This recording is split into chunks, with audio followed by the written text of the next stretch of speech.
Assalamualaikum warahmatullahi wabarakatuh. Perkenalkan, nama aku sebut saja Cahyo lah. Ini keresahanku ya, mengingat fenomena yang sedang terjadi saat ini lah. Ini kan pertengahan bulan Juli, di mana-mana pusing kanan kiri soal ya uang itu udah nggak mungkin dipungkiri lah. Apalagi kita tahu sendiri sekarang apa-apa harganya kayak apa, udah nggak usah ditutup-tutup ya, emang harganya semua sekarang udah wow gitulah. Apalagi lihat sosmed pun ya.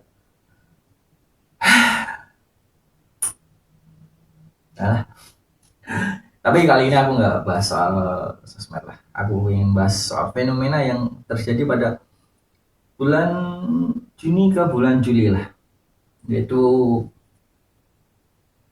pendaftaran siswa baru, atau kalau sekarang sih apa sih nyebutnya, MPLS ya kalau nggak salah. Dari TK sampai SMA itu sebutannya MPLS. Oh, benar-benar. Kalau nggak salah singkatannya masa bukan masa uh, oh masa pen- penerimaan, bukan, masa penyuluhan. Masa penyuluhan sih, emang sih orang tuanya disuluh sih ya, setelah apa anaknya keterima itu masa pasti ada penyuluhan, tapi bukan lah kayaknya. Kita ingat-ingat deh, masa pembentukan apa yang dibentuk, masa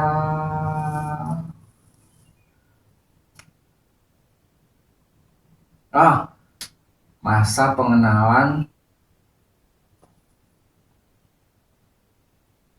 LS. LS apa LS? Masa pengenalan lembaga sekolah. Nah, kalau lembaga sekolah emang murid-muridnya dibayar di sekolah? Enggak deh, kayaknya bukan itu deh. MPLS itu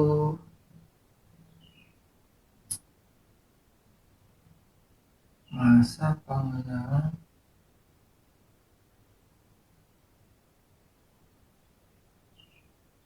apa ya?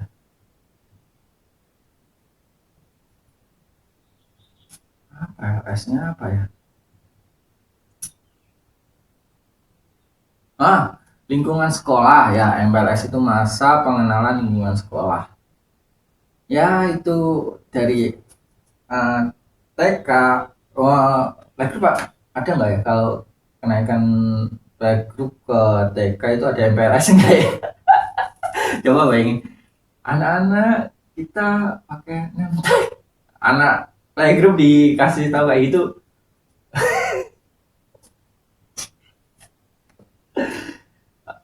yang ada mah apa bu, apa.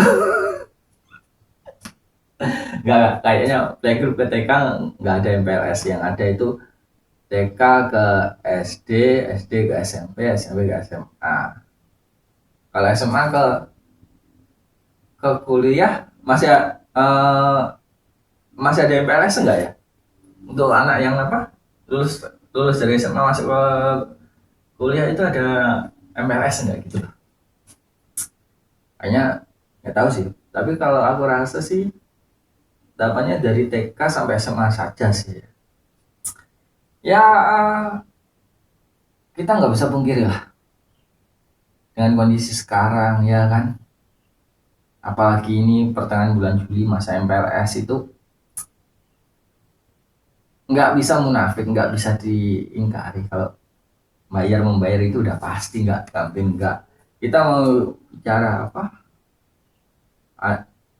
bantuan-bantuan, emang ada beberapa bantuan ya, itu ada, cuma nggak nggak semua juga kan yang harus dibantu, mungkin bisa diringankan. Misalnya kayak sesimpel gini lah, seragam seragam dipakai sendiri, nggak mungkin kan kita minta bantuan. Mungkin kalau keringanan atau pengurangan itu oke lah, mungkin ada lah ya, diskon ada lah dari program-program pemerintah ada sih, tapi tetap saja itu sedikit banyak, bukan sedikit banyak sih, dari menengah banyak itu udah pasti kita ngeluarin uang pokoknya dari di bulan Juli, di bulan-bulan MPLS ini udah pasti kita ngeluarin uang untuk anak-anak yang uh, lanjut ke jenjang berikutnya. Itu kan jenjang berikutnya kan, dari TK ke SD, SD ke SMP, SMP ke TKS gitu. Masa balik lagi kecil ya, nggak bisa dipungkiri uang itu memang urgent banget lah di masa-masa sekarang, di bulan-bulan sekarang itu urgent banget. Kalau alternatifnya ya, ini setauku aja ya, setauku, aku nggak tahu. Kalau kalian tahu coba di komen. Setauku kalau kita butuh uang urgent, kita jual ginjal. Kok jual ginjal, kenapa kira jual ginjal? Yang pertama, yang kita kasih gambaran orang-orang yang udah ekonominya tertata, yang ya, hidupnya udah teratur banget lah. Yang pertama, kalau butuh uang darurat, uang urgent, nah ini maksudnya urgent apa enggak ya, cuma ini urgent yang sudah direncanakan lah pasti. Kalau orang-orang yang sudah oke itu pasti, kalau nggak ambil asuransi ya kan, ambil tabungan. Ini orang yang oke maksudnya ini udah finansial oke, mulai dan sebagainya. Ini yang untuk orang-orang yang kedua lah, kedua dan pokoknya menengah, menengah ke mana ya, ya pokoknya menengah ke situlah, terserah kalian nilainya gimana. Itu kalau nggak jual barang, bentar, jual barang, hewan itu masuk barang apa enggak ya? Ya pokoknya kalau nggak jual barang, jual hewan. Ntar aku kena komunitas hewan lagi kalau aku samakan hewan dengan barang. Pokoknya aset apa yang dia bisa dijual ya. Dan yang keempat ini pokok permasalahannya, pokok pokok yang menimbulkan keresahan gue banget lah, itu ambil pinjaman. Ya kalau pinjaman ke pendanaan dan sebagainya sih it's okay lah, tapi kalau pinjaman ke saudara, pinjaman ke teman, ke keluarga, saudara juga keluarga juga sih, ya pokoknya saudara, teman, kenalan, bos, kerabat. Kalau bos itu hitungannya kan jatuhnya kita kredit sih sebetulnya bang kan, tetap kredit ya. Yang dimasalahkan itu ya, kalau itu masalah banget sih juga sih, soalnya apa, kalau kita pinjam ke teman, keluarga atau saudara pun, kalau ada telat atau nggak enak dan sebagainya, itu saudara pasti, apalagi ya kalian udah tahu lah problematiknya kalau orang-orang saling berhutang itu kayak apalah, nggak usah tak jelasin, kalian udah paham sendiri lah, udah khatam gitu. Udah bukan fenomena yang baru di masyarakat.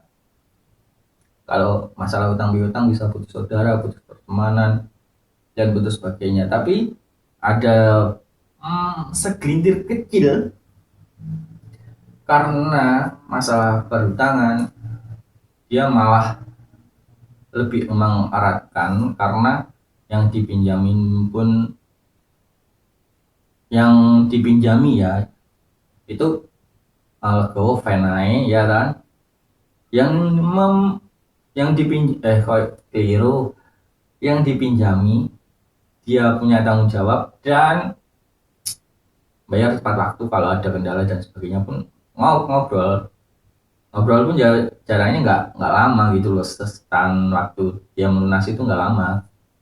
Dan untuk yang meminjami dia legowo dan emang niatnya nolong dan sebagainya, itu pun bisa bikin tambah erat karena apa, ada momen, ada masalah yang dihadapi atau dilewati. Kalau untuk yang meminjam, dia oh dia yang menolongku ketika aku ada masalah, jadi kalau ada apa-apa ya aku otomatis welcome lah, otomatis mau nggak mau ya aku harus bantu lah, karena dia juga membantu aku. Itu yang memiliki kesadaran ya, walaupun itu segelintir kecil banget. Untuk yang meminjam sih nggak tahu sih aku untungnya apa, cuma ya mungkin hitung-hitung oh aku udah dapat trustnya orang ini ya, kayak gitu sih. Itu it's okay, itu agak masalah dan tapi ya agak ada baiknya juga lah. Tapi yang masalahnya untuk yang meminjam ke bank, ke koperasi atau kredit dan sebagainya itu ya oke oke aja, itu kan fine aja. Tapi yang aku masalahkan, yang jadi keresahanku ya, itu tuh menjadi sebuah nilai kebanggaan. Coba bayangin, kemarin kan aku beli martabak, aku lihat kan ada pantry ya, lagi pengen it's okay lah, walaupun makan jam 10 itu agak mikir juga sih, karena makan martabak manis ya, ya berat segini makan segitu nanti obesitas ya, ya udahlah sekali-kali lah nggak apa-apa lah. Ya udah aku tunggu lah di antrian, kira-kira mungkin ada sekitar 5 orangan, 5 orang yang pesen ya, ya kayaknya sih 5 orang sih yang aku coba antri.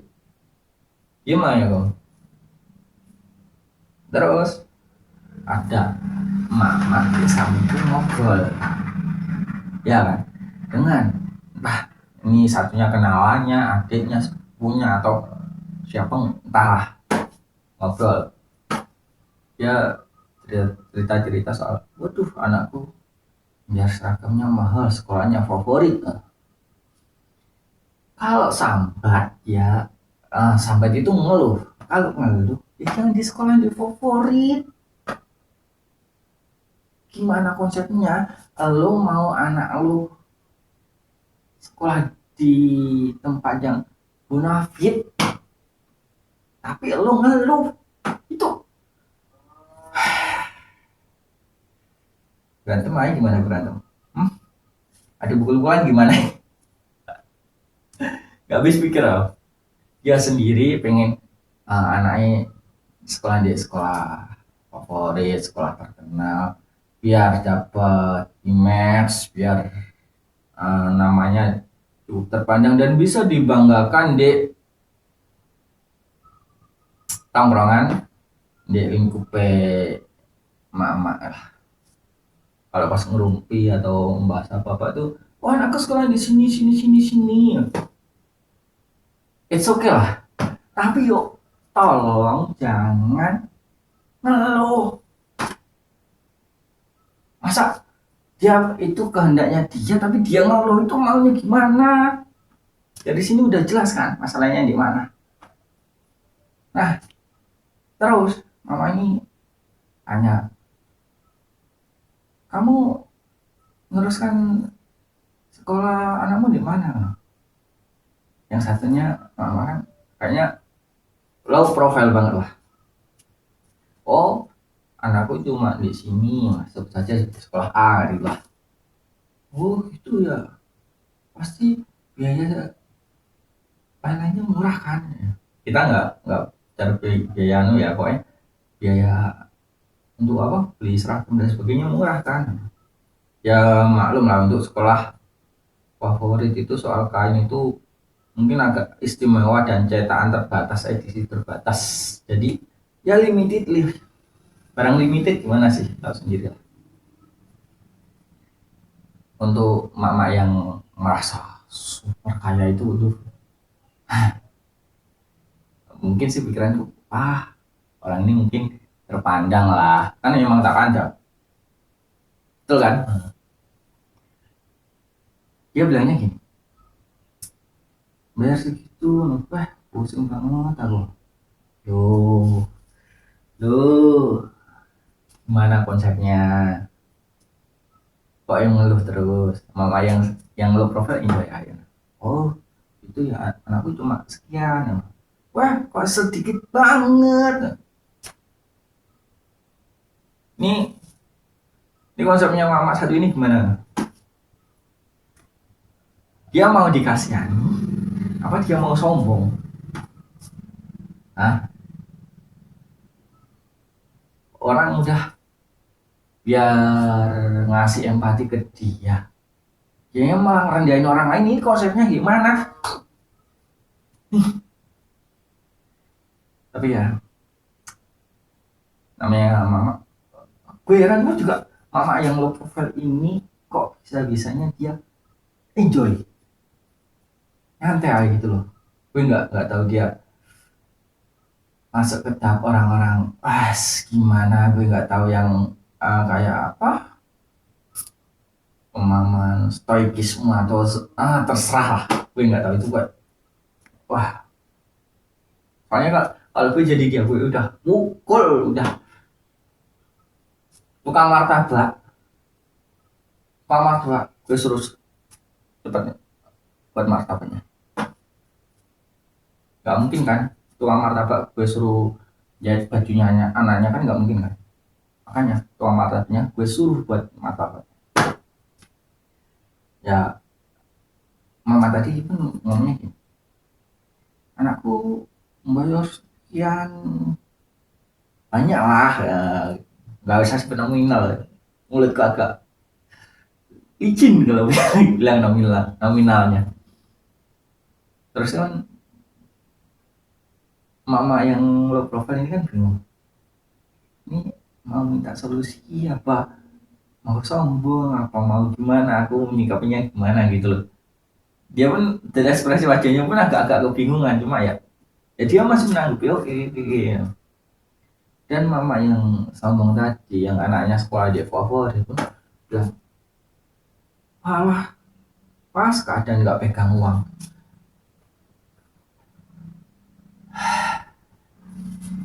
Sabar, sabar, sabar, sabar. Entah kenapa kupingku di situ kok kedengeran gitu loh. Mungkin kebiasaan kuping harus aku kurang-kurangi lah, biar aku nggak punya keresahan kayak gini sih. Ya kalau aku mau coret-coret gimana juga, makanya aku buat tag video ini lah. Dia pun ngerasa gitu kan, wah lagi nggak ada uang, bayarnya mahal. Tapi lo yang minta, lo yang mau repot. Terus dia pun dengan sambungnya ini, wah tenang saja, masih ada BPKB motor Varioku. Ini sebut saja sub merek lah, sub merek motor lah. Oh gitu ya, mama yang satunya yang low profile, oh gitu ya, cuma oh gitu dah. Iya, BPKB motor Varioku lo masih laku 15, santai aku. Punten, izin. Ini gimana konsepnya orang kredit, orang minjam, tapi songong. Gimana konsepnya? Nih yang kembali akal logikaku apa tukang martabaknya? Kok bisa-bisanya gitu loh orang pinjam orang berhutang tapi sombong. Dan gue takutnya nggak satu orang ini aja, banyak orang di luaran sana kalau pinjam malah sombong. Logikanya dia mana? Dia mau sekolah anaknya di sekolah favorit, dia sampai nggak punya uang tapi sombong.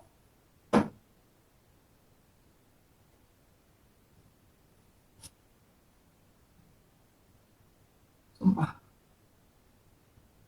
ini frustasi banget aku dengernya. Bang, bang, gue goreng bang. Sumpah, sumpah dengerin, sumpah.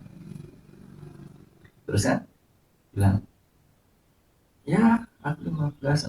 Terus mamanya yang love lagi, oh aku 15 mahal banget bu.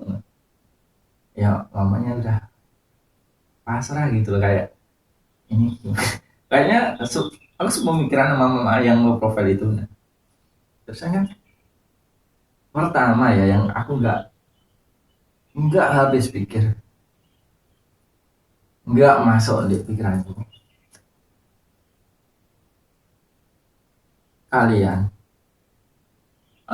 aku nggak tahu kalian ngasih uang jajan ke anak itu per hari atau per bulan, atau ngasih jatah sekalian 1 tahun, 1 periode, 1 dekade, atau 5 periode, atau 2 periode, kita nggak tahu ya. Misalnya gini, kalian kasih anak kalian jatah uang saku misalnya 5.000, 5.000 sehari lah. Itu kalau di Jawa Timur ya agak cukup lah, agak cukup ya, uang saku 5.000 ya. Ya cukup untuk beli gorengan sih, gorengan sekarang ya tahu sendiri, sama wasat, nah sama minuman mineral gelas satu, itu pun ya cukup untuk mengisi perut lah sambil jajan-jajan. Kalau dikalkulasi ya, ini entah kenapa pikiran gue di sana pun sambil nunggu abangnya bikin martabak pun langsung kalkulasi gitu loh. Oke, kalau uang segini segini, kalau uang segini segini gitu kan. Misalnya 5.000, 5.000 dikali, kalau untuk sekolah kita hari Minggu kita masukkan aja ya. Hari Minggu kita masukkan untuk uang jajan dia untuk main atau liburannya. Itu 5 kali 30 udah 150. 150 ya. Hmm, itu udah termasuk biaya. Itu belum bensin dan sebagainya, itu cuma uang jajan. Terus kalian ngambil keputusan bangga yang mama tadi yang sok kaya nyekolahin anaknya di sekolah favorit tapi dia bingung biaya, dan kemudian dia berhutang tapi dia bangga, itu bisa nggak mikir? Aku nyekolahin anakku dengan budget itu untuk biaya jajannya aja 150. Kalau untuk biaya transport ditambah 100.000 lah sebulan gitu ya untuk bensin, karena jaraknya mungkin dekat lah, udah 250. 250 kalau dia nyekol, masukkan BPKB, surat dan sebagainya, sama juga, bunganya sama juga, ya ngeluh biaya tapi dia nambah biaya. Ini logikanya di mana dan dia bangga? Coba pikir, coba habis pikir aku. Kalau misalnya dia nggak bangga atau dia gitu ya aku empati lah, tapi kalau dia bangga ya, ya empati lah, apa sih ini masalahnya? Kalau kalian nyekolahin anak kalian, kalian nyekolahin BPKB juga, masa kalian mau membiayai 2 anak? Bahkan ini ada beberapa kasus atau beberapa lini kehidupan yang aku temui ya. Anaknya sekolah, masuk sekolah, BPKB-nya sekolah, masuk sekolah, dapat uang dan sebagainya. Tapi waktu pembayaran dan sebagainya telat. Tahu yang dikorbanin apa? Uang saku anaknya. Dan anaknya nggak mungkin minta uang sedikit kalau dia sekolah favorit, karena sekolah favorit otomatis orang kaya. Itu bu,